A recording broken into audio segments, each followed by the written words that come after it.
La casación se puede considerar desde el punto de vista técnico o como un recurso extraordinario o como una acción propiamente, y de ahí aquella clasificación de la acción de impugnación o del medio de gravamen.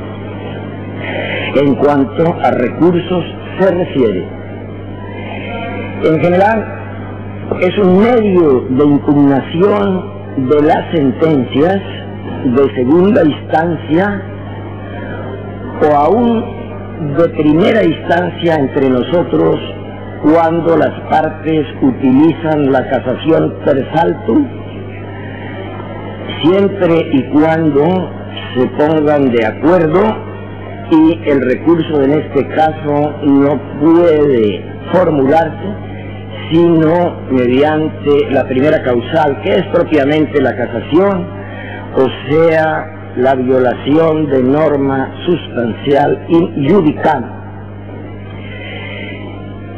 En cambio, las otras causales, las causales in procedendo, implican siempre que deba agotarse el recurso ordinario de apelación, ya que a través de él es posible llegar a enmendar los errores correspondientes sin necesidad de hacer el salto, como en el caso anterior, a la casación.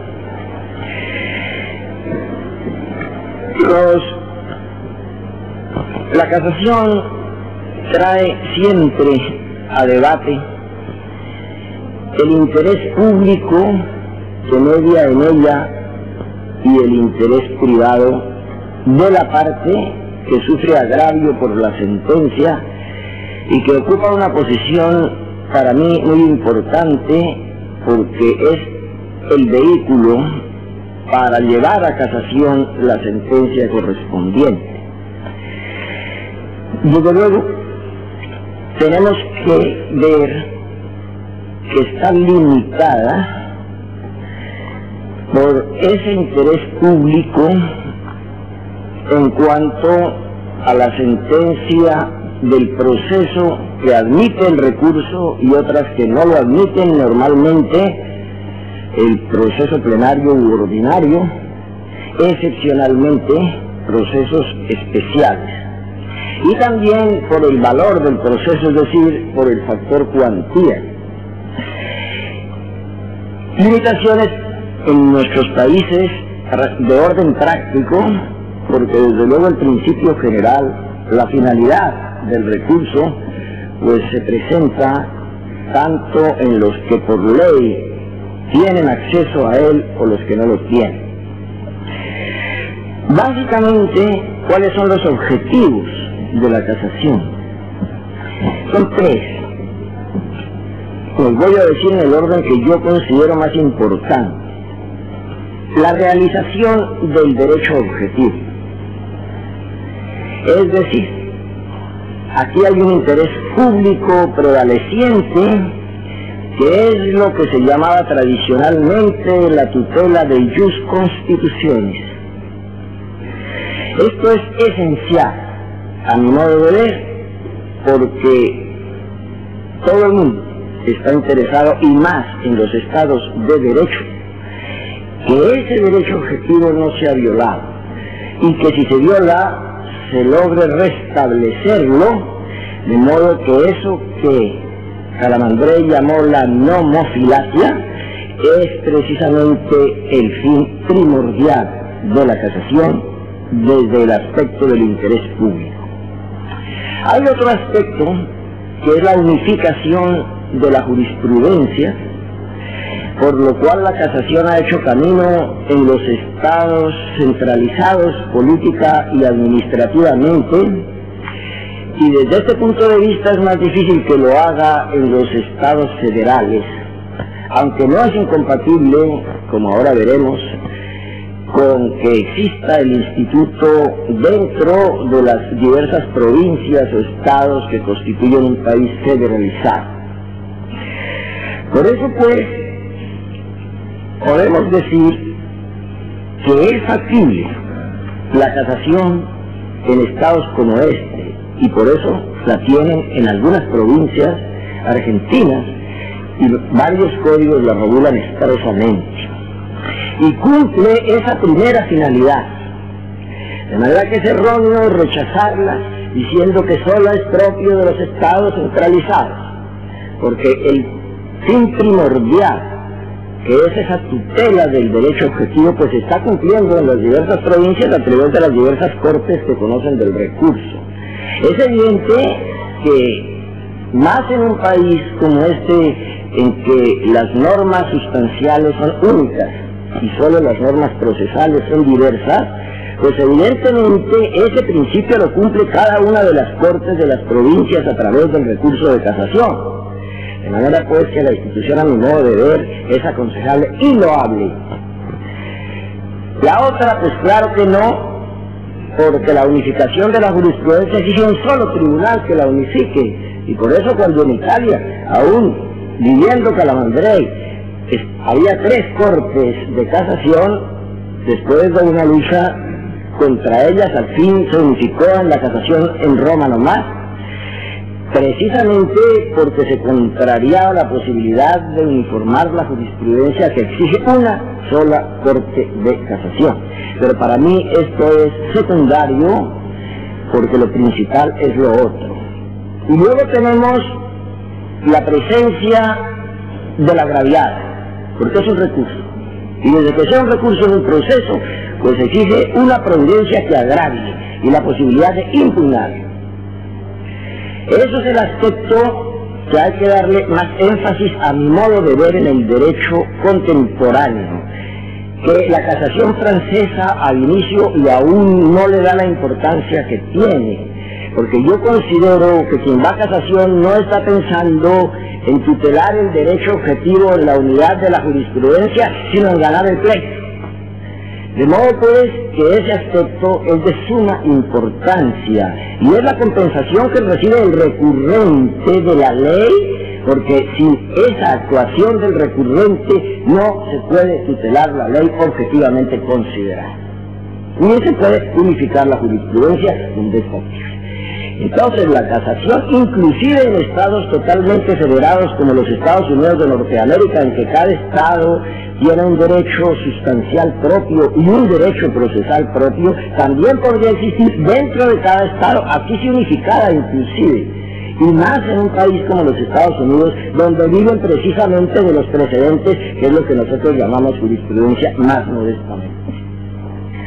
Así pues, tenemos que esa protección del jus litigatoris es importante, y lo vemos principalmente a Sata, que le hubiera dado ese énfasis allá, que había ido desapareciendo. Decía yo que el Estado de Derecho básicamente implica que los poderes públicos tengan una limitación y que haya un control jurisdiccional, no un mero control político, sino un control jurisdiccional de sus diversas funciones. Tenemos que el legislativo, en los países donde existe la acción de inconstitucionalidad de la ley, tiene su control. De modo que si expide leyes que sean contrarias a la Constitución, es posible, mediante un proceso, que la Corte respectiva prácticamente anule esa ley. Y esa ley desaparece del panorama obligatorio del país. Entre nosotros tenemos lo que se llama la acción de inexequibilidad, que podríamos traducir de inejecutabilidad, y en el sentido de que hay acción popular, de modo que cualquier ciudadano puede demandar ante la Corte y mediante un proceso la Corte puede declarar inexequible y la ley desaparece con efectos parecidos a la derogación. Tenemos ahí un control básico. Tenemos el siguiente control, que es el del Poder Ejecutivo o Administrativo a través del contencioso administrativo de anulación, que implica igualmente, y en nuestro país es así, que haya una acción popular en relación con todos los actos administrativos de todas las autoridades del Estado a cualquier nivel, sean individuales, sean colectivas, aún de los establecimientos públicos, siempre que se trata de un acto administrativo que puede ser demandado, igualmente por violación de norma superior o por expedición con vicios de forma que tienen que ser reprimidos porque también ese es el Estado de Derecho. Aquí tenemos el control jurisdiccional a través del proceso contencioso administrativo. Entonces nos queda el otro poder, que es el judicial.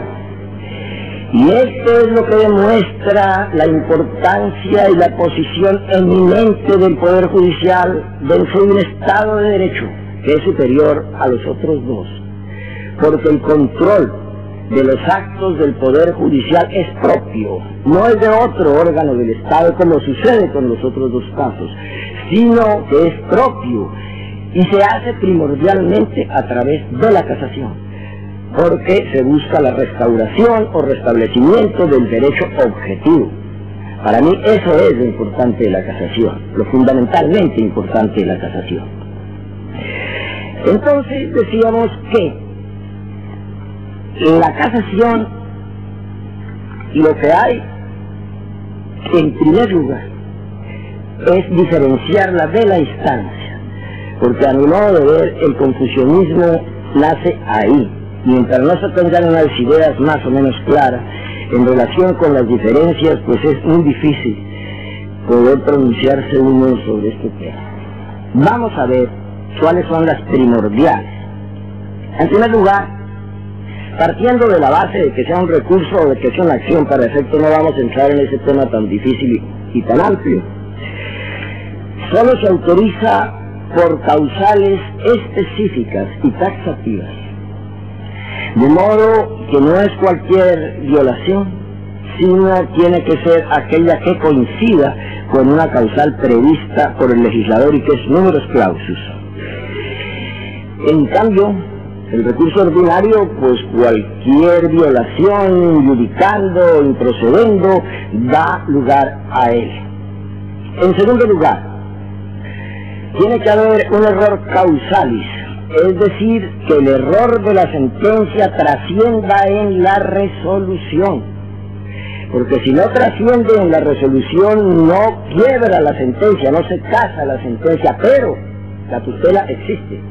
Porque la Corte debe rectificar la motivación, la doctrina equivocada, y con eso se está cumpliendo la finalidad de la casación sin quebrarla, porque no trascendida el error en la parte resolutiva, estamos dentro de un recurso en últimas.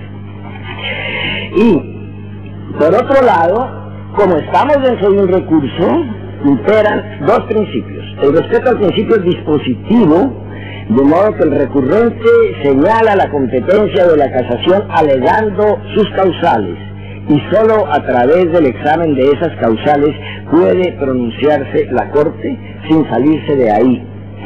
Y por lo tanto no existe el iura nubet curia, sino que está sujeto el planteamiento en derecho también precisamente al campo que le traza el recurrente.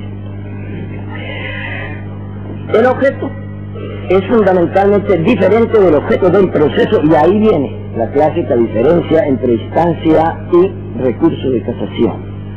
Ya sabemos pues que el objeto del proceso en últimas está en la pretensión está allí, de manera que el juez tiene que resolver sobre la pretensión, y desde luego la defensa, pero básicamente sobre la pretensión. Ese es el objeto. En cambio, en la formulación de la casación, el objeto es la quiebra de la sentencia. Acordémonos de la palabra casé. Me gusta más emplearla que la anulación para no llegar a confusiones tanto sustanciales como procesales. Y más al hablar de las causales improcedendo, donde nos vamos a encontrar la nulidad procesal también como causal. Entonces, tenemos que ese es el objeto. La causa, pues, de la demanda, ya sabemos cuál es, son los hechos que acarrean consecuencias jurídicas y que sirven de base al litigio.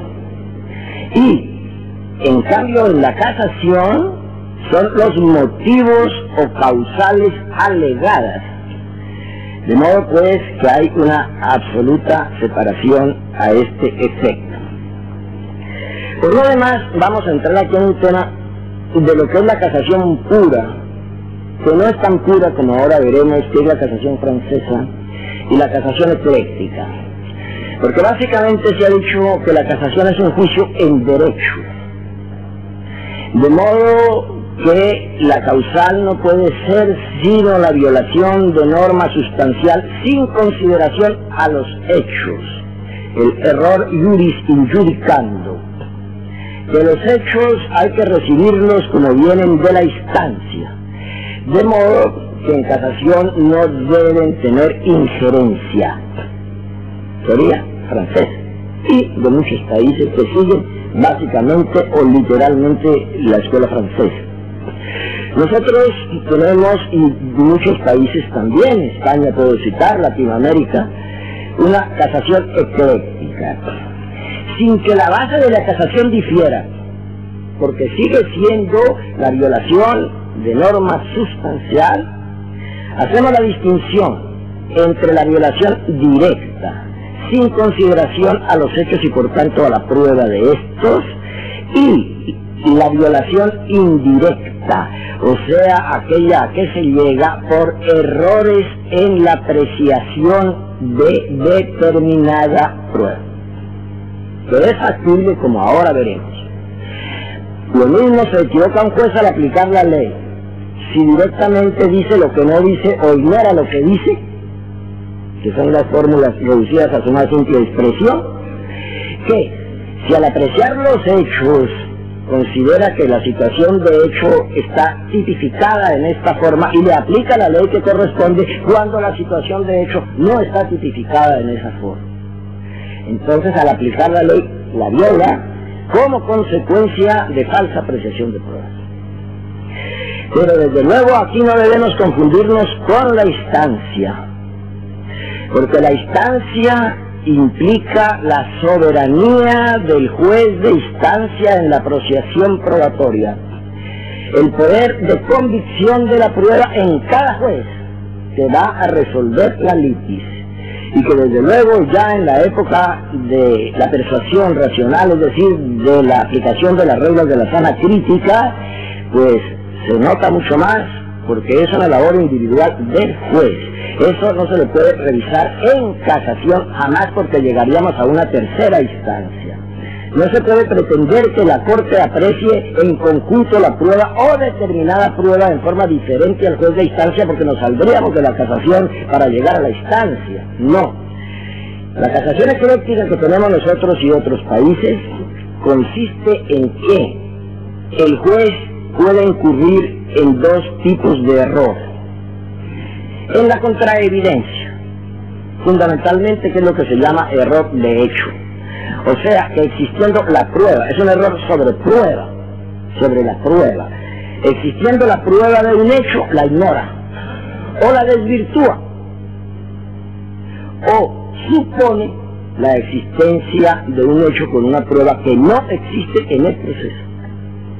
No más. Es decir, la prueba considerada objetivamente, casi materialmente, casi físicamente.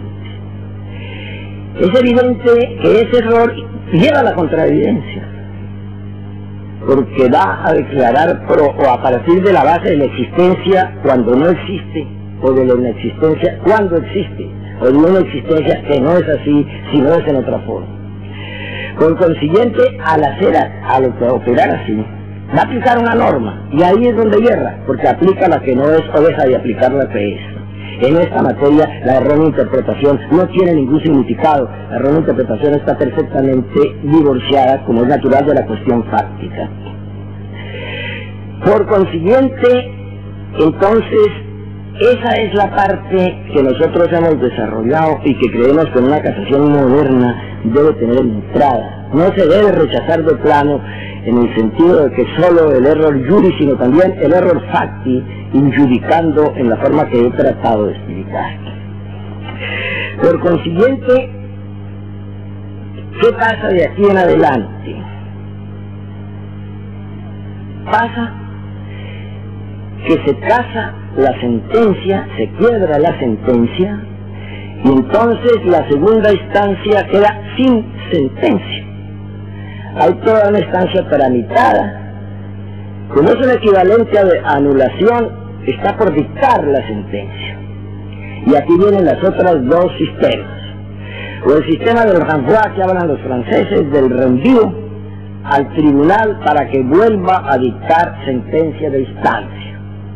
Que ha tenido varias variantes, que consistía en que el tribunal no estaba vinculado por la resolución de la Corte, de manera que al dictar sentencia de instancia podía volver a insistir en la aplicación equivocada o falta de aplicación o errónea interpretación de la ley. Y eso tenía acceso a casación otra vez, y así indefinidamente. Los franceses se dieron cuenta de eso, y ya desde 1947 determinaron, siguieron con el renvío, pero en el sentido de que el tribunal sí está vinculado, como es lógico, si no para qué la casación, sobre la decisión de la Corte en ese sentido. Pues desde luego es evidente que una sentencia podría tener acceso a casación, pero ya por errores improcedendo, verbigracia, pero aquello se decide. Y vaya a las cámaras reunidas para que conozca del asunto de esa segunda vez, y le han puesto así coto a la posibilidad de ese abuso que daba lugar el renvío. La otra sistema, que es el que seguimos nosotros, es que si la Corte casa, ahí mismo se transforma en tribunal de instancia. Ya no es Corte de casación, así lo sea, pues, pero su función es de instancia y dicta ahí mismo la sentencia de instancia, es decir, la que va a reemplazar a la sentencia casada. Con una variante también, el sistema español, en que hay dos actos, o sea, que dicta la sentencia de casación, y una vez esa sentencia está firme, entra de nuevo para dictar la sentencia de instancia. O el nuestro, que ahí mismo dicta la sentencia de instancia con una variante, o sea, la posibilidad de que si la Corte, como tribunal de instancia, necesita pruebas, puede ella decretarlas de oficio, de acuerdo con el sistema nuestro de que en todo proceso el juez puede decretar pruebas de oficio, no las tradicionales medidas para no proveer que están descartadas, sino la prueba para buscar la verdad material. Así pues, entonces, completamos el cuadro en el sentido de que aquello termina allí, se casa y ya tenemos sentencia de instancia. Desde luego, en las causales improcedendo, que son aquellas derivadas o del ultra, o del extra, o del citra petita, que la Corte asume ahí y dicta lo correspondiente. De la violación de que haga más gravosa la situación del recurrente, que también la resuelve ahí. Pero queda la otra, que es la nulidad procesal, es decir, que el proceso esté viciado de alguna de las causales de nulidad procesal, y que ese sí implica el rendido, necesariamente implica, porque hay que reponer aquello que se anula para que sea el juez si es en primera instancia o el tribunal si es en segunda instancia donde se pueda renovar aquello, y terminará pues lógicamente con una sentencia que, como es de mérito, pues dará lugar o no dará lugar a un recurso de casación. Por consiguiente, en esa forma creo que hemos logrado una casación bastante avanzada que nos ha dado buenos resultados. Desde luego, como toda institución es susceptible de reforma. Creo que la objeción a la casación fundamentalmente es el exceso de formalismo. Las leyes son muy exigentes, siguiendo la teoría francesa, que como era básicamente el interés de la ley, sin que entre nosotros exista aquella casación que existe en Francia y en España en mero interés de la ley, o sea que puede ir a casación el Ministerio Público no más que en tutela del derecho objetivo, y en el caso de que sea casada no va a favorecer a la parte.